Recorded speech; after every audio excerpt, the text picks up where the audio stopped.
O monstro da barraca de sanduíches. Em 1996, na pacata cidade de Atibaia, interior de São Paulo, José Matias, um homem de semblante cansado e olhar perdido, trabalhava numa fábrica de paletes. Nos fins de semana, ele mantinha uma barraca de sanduíches à beira da estrada. A especialidade? Suculentos sanduíches de carne suína que atraíam moradores e viajantes. Mas por trás da fumaça do churrasco, escondia-se um segredo sombrio.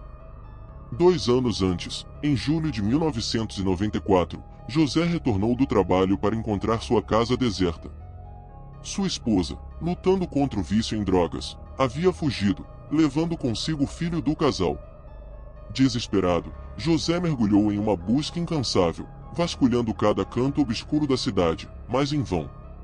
Foi sob uma ponte, um refúgio para os desamparados, que José se deparou com a realidade mais cruel. Lá, ele encontrou Rita, uma conhecida de sua esposa. Após um confronto tenso, onde Rita se recusou a revelar o paradeiro de sua família, José, consumido pela fúria e desespero, estrangulou-a.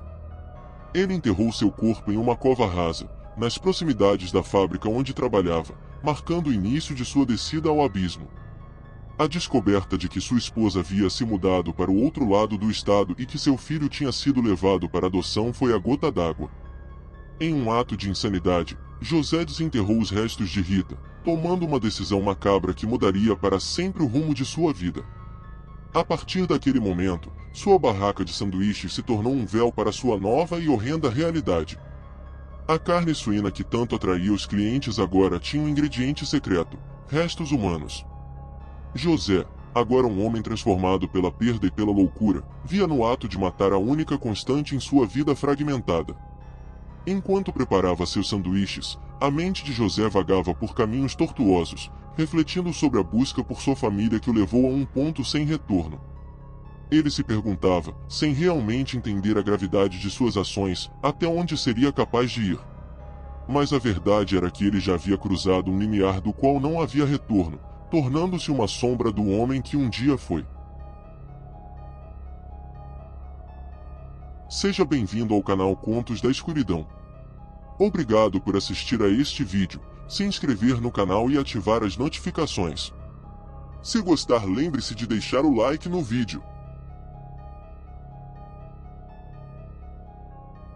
À medida que a lua se erguia sobre Atibaia, a barraca de sanduíches de José Matias se tornava um ponto de encontro para os notívagos e os transeuntes cansados. Por fora, parecia apenas um refúgio acolhedor para os famintos, mas por dentro, escondia segredos macabros. José, agora conhecido como o monstro da barraca de sanduíches, começou a aperfeiçoar sua arte sinistra. Ele não escolhia suas vítimas ao acaso, havia um método em sua loucura. Ele observava cuidadosamente, buscando aqueles que, como ele, pareciam perdidos ou desesperados. Eram essas almas solitárias que se tornavam parte de seu cardápio grotesco. Certa noite, uma jovem mulher chamada Mariana parou na barraca. Ela estava de passagem pela cidade, procurando começar uma nova vida longe dos problemas do passado. José a viu como a vítima perfeita. Ele a acolheu com um sorriso caloroso e um sanduíche generoso. Mas, enquanto ela saboreava a refeição, não percebia o olhar fixo e calculista de José. No dia seguinte, Mariana desapareceu sem deixar rastros. A cidade, acostumada com a rotatividade de viajantes, não deu muita atenção ao caso. Mas, nas profundezas de sua barraca, José sentia uma crescente satisfação.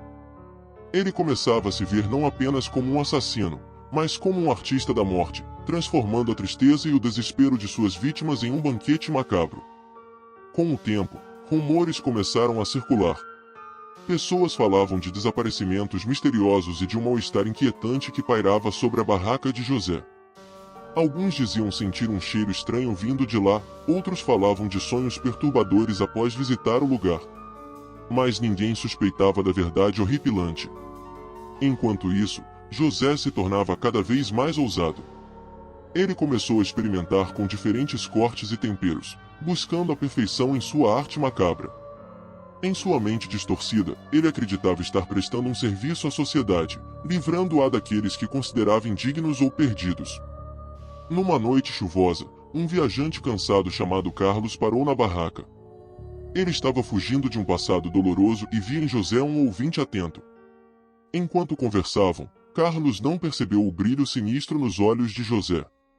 E, assim como Mariana, Carlos se tornou mais uma vítima silenciosa da barraca.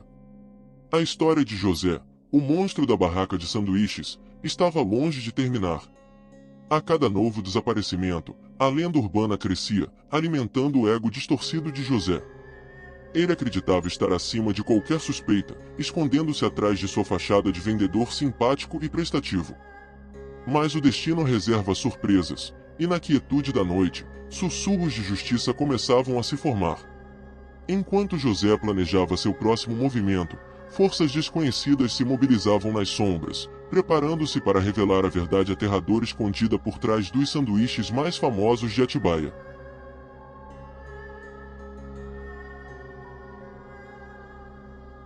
Em Atibaia, a barraca de sanduíches de José Matias tornou-se uma lenda urbana, sussurrada com temor nas esquinas e bares da cidade.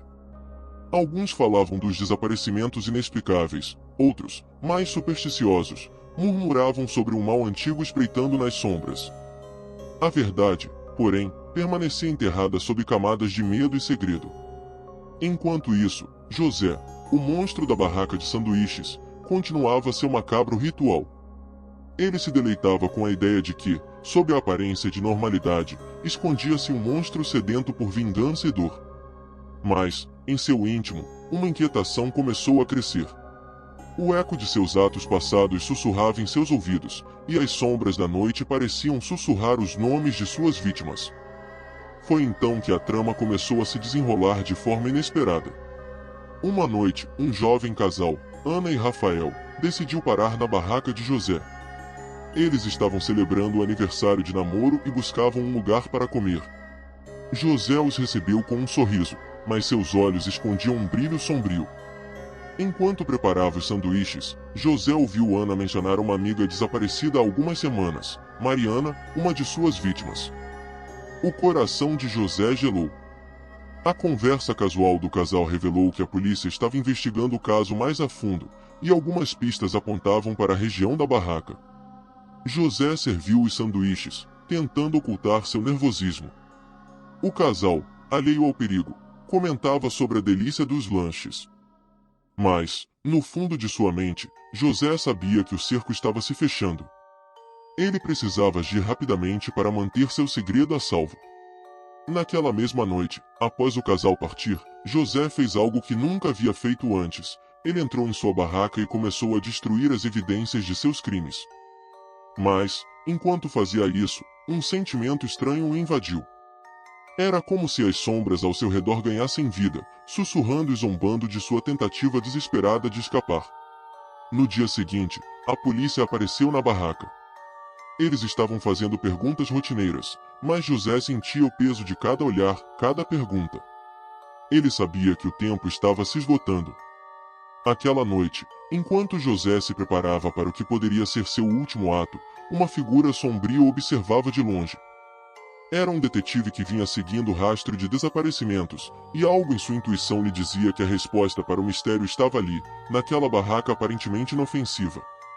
O monstro da barraca de sanduíches estava prestes a ser desmascarado, e as forças da justiça estavam se aproximando. Mas, mesmo nas sombras da iminente revelação, José planejava seu ato final, um ato que mudaria para sempre a história da pequena cidade de Atibaia. A noite caía sobre Atibaia com um manto de silêncio e mistério.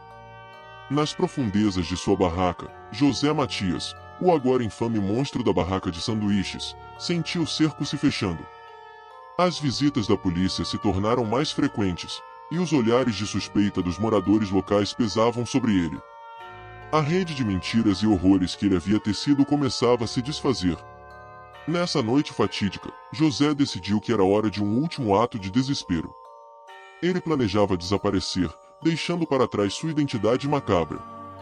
Mas antes, ele queria dar à cidade de Atibaia um último presente, um sanduíche especial, uma obra-prima final de sua arte sinistra. Enquanto preparava seu derradeiro lanche, José refletia sobre sua jornada sombria. Cada corte de carne, cada tempero misturado, era como um fragmento de sua alma quebrada. Ele se perguntava se alguém, algum dia, entenderia o que o levou a tais profundezas de loucura. No centro da cidade, o detetive que seguia o caso de José, acompanhado por uma equipe, se preparava para a investida final. Eles tinham provas suficientes agora, testemunhos, relatos de desaparecimentos e indícios de atividades suspeitas na barraca de José. A operação estava programada para o amanhecer, para capturar o monstro da barraca de sanduíches de surpresa. Enquanto a noite avançava, uma figura misteriosa se aproximou da barraca. Era uma mulher, uma antiga conhecida de José, que havia desaparecido anos atrás. Seu nome era Helena, e ela era a chave para toda a história. Helena era irmã de Rita, a primeira vítima de José. Ela passou anos investigando o desaparecimento de sua irmã, seguindo pistas e intuições, chegou até José. Helena confrontou José, e uma tensa conversa se desenrolou. Ela revelou saber de tudo, os desaparecimentos, as suspeitas, e o papel central de José em tudo isso. José, frente a frente com o fantasma de seu passado, sentiu um misto de medo e alívio. Por um momento, ele viu em Helena a chance de expiação, de confessar seus pecados e talvez encontrar algum resquício de redenção. Mas o destino tinha outros planos. Enquanto eles conversavam, as luzes da polícia surgiram, iluminando a cena com tons de azul e vermelho. José percebeu que seu tempo havia acabado. Em um ato final de desespero, ele agarrou Helena, usando-a como escudo humano. O que se seguiu foi um tenso impasse. José, cercado e desesperado, segurava Helena firmemente. O detetive, sabendo do perigo que ela corria, negociava com José, tentando convencê-lo a se entregar pacificamente. Neste momento crítico, José se viu no olho do furacão que ele mesmo havia criado. A loucura, o medo e a culpa convergiram, levando a um estado de clareza perturbadora. Ele percebeu que não havia escapatória, nem para ele, nem para os fantasmas que o perseguiam. Numa reviravolta chocante, José soltou Helena e se entregou à polícia, confessando todos os seus crimes. Ele falou das vozes que o assombravam, dos rostos de suas vítimas que o perseguiam em seus sonhos. Enquanto era levado sob custódia, José olhou para trás, para a barraca onde tudo começou, agora apenas um espectro de seus dias de horror. A cidade amanheceu sob um véu de consternação e alívio.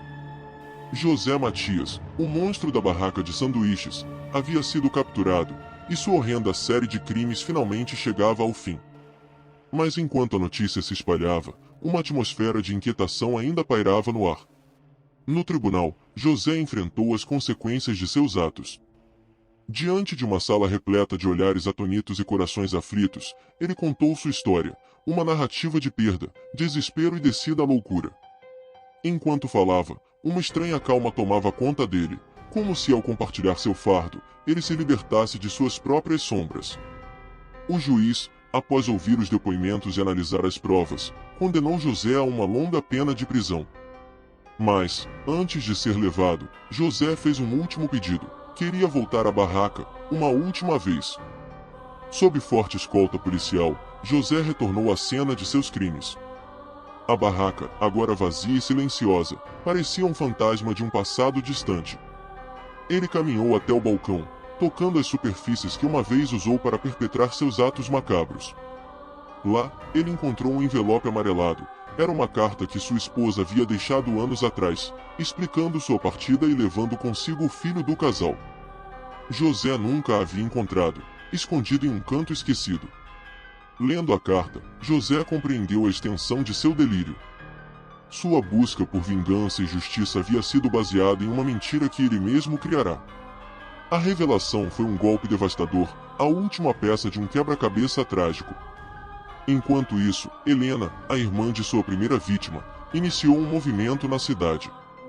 Ela queria transformar a barraca, um local de memórias sombrias, em um memorial para as vítimas de José. O projeto foi abraçado pela comunidade, convertendo o espaço em um lugar de reflexão e cura. No dia da inauguração do memorial, uma revelação surpreendente abalou a cidade. A carta de sua esposa revelou que o filho de José estava vivo, adotado por uma família distante. O menino, agora um jovem adulto, estava presente na cerimônia. Ele se aproximou de José, agora um homem quebrado, e ofereceu algo que José nunca esperava receber: perdão. Este ato de compaixão desencadeou uma onda de emoções em José e nos presentes.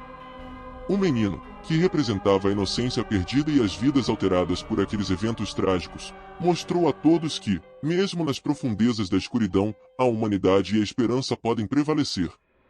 José foi levado de volta à prisão, mas algo nele havia mudado. Ele deixou para trás não apenas a barraca, mas também o monstro que havia se tornado.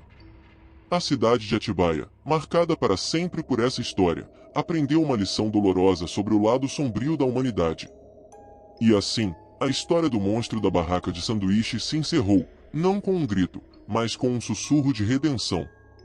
As memórias do terror permaneceriam, mas agora acompanhadas pela lembrança de que, mesmo após a mais escura das noites, a alvorada da esperança pode surgir. Ficamos por aqui no vídeo de hoje. Se você gostou, deixe um like e um comentário, porque isso me incentiva muito a trazer mais contos de terror assustadores para você. Vou deixar na descrição o link para o livro Contos Clássicos de Terror. Tenho certeza que você vai gostar, dê uma olhada. Muito obrigado por comprar pelo link, porque você ajuda na manutenção do canal. Aproveite para continuar comigo em mais histórias assustadoras. Basta clicar em um dos 2 vídeos que estão aparecendo para você agora. Te vejo lá dentro, se você tiver coragem.